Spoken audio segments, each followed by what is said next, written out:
when you look at a pyramid, we've been manipulated to believe the power in a pyramid is at the top. It ain't. The top of the pyramid is there because the rest of the pyramid's holding it up.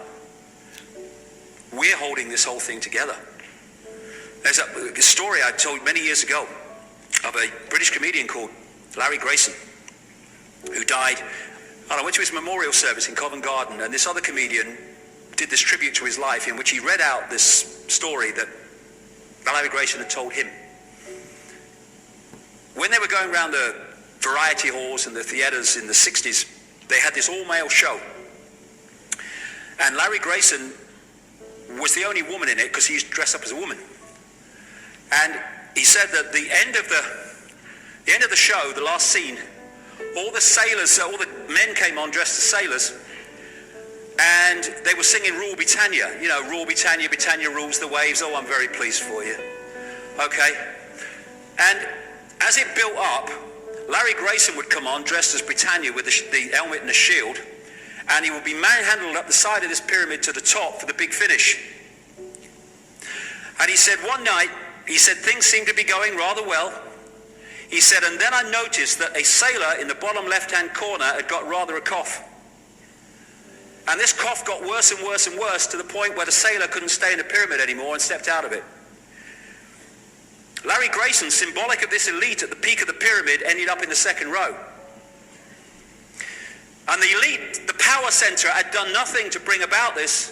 One sailor, the bottom of the pyramid, had got a cough. And the whole thing collapsed. That's it. We, the powerless people, are holding the powerful people up there, and they know that. They're terrified of us realizing that. And that's why this network of manipulation works so hard to keep us in these states. No longer will we just do it because we're told to do it. Is it just? Is it right? Okay, I'll do it. Is it unjust? Is it not right? I ain't doing it. We start to make the decisions on what we will and will not do based on our values and not some imposition from the dark suits. These people are gonna give me, grant me, or grant me not my freedom. I'm all that is. You can't grant me freedom. No one can grant me freedom. I am freedom. It's what I am. And the big question, what would consciousness do? What would consciousness do in this situation? And when we ask that question, it really just changed the way we see the world. Not what would I do, mind, or frightened. What would consciousness do? You know, this is a great line. If it's not right, don't do it. If it's not true, don't say it. And what would transform this world overnight is if we started doing what we knew to be right in the situations we face instead of what we think is right for us in the moment. What is right? What is just in this situation? If we started making decisions based on that, the world would transform overnight. These are very simple things. If we want a world of peace, then we need to be peaceful. We don't need to fight for it. We just need to be peaceful, and we'll bring that about. If we want a world of kindness, we need to be kind, and then it will naturally unfold. We don't fight for kindness. As Martin Luther King said, it's a wonderful saying. Cowardice asks the question, is it safe?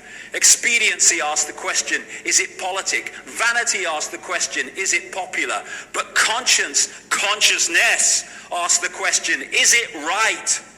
And there comes a time when one must take a position that is neither safe, nor politic, nor popular, but one must take it because it is right. And when enough of us do that, what is right will manifest by definition. And we're in this position now where this vibrational change, this energetic change is taking place, when we can start becoming the full magnitude of who we are, where we can be consciousness in the now, using mind to experience this reality instead of being governed by it, turning the key to let consciousness in. We're being offered this opportunity now. No longer can we say we didn't realize who we are, we didn't know we could do that. And that's what we're being offered the chance to do now, to turn the master key called becoming conscious that will bring an end to this. It's being given to us, we just need to take it. And to take it, we need to say enough. Enough of being enslaved by these people. Enough of being enslaved by our manipulated ignorance. Enough of being enslaved by the fear of being who we are. It is time to fly. It is time to fly.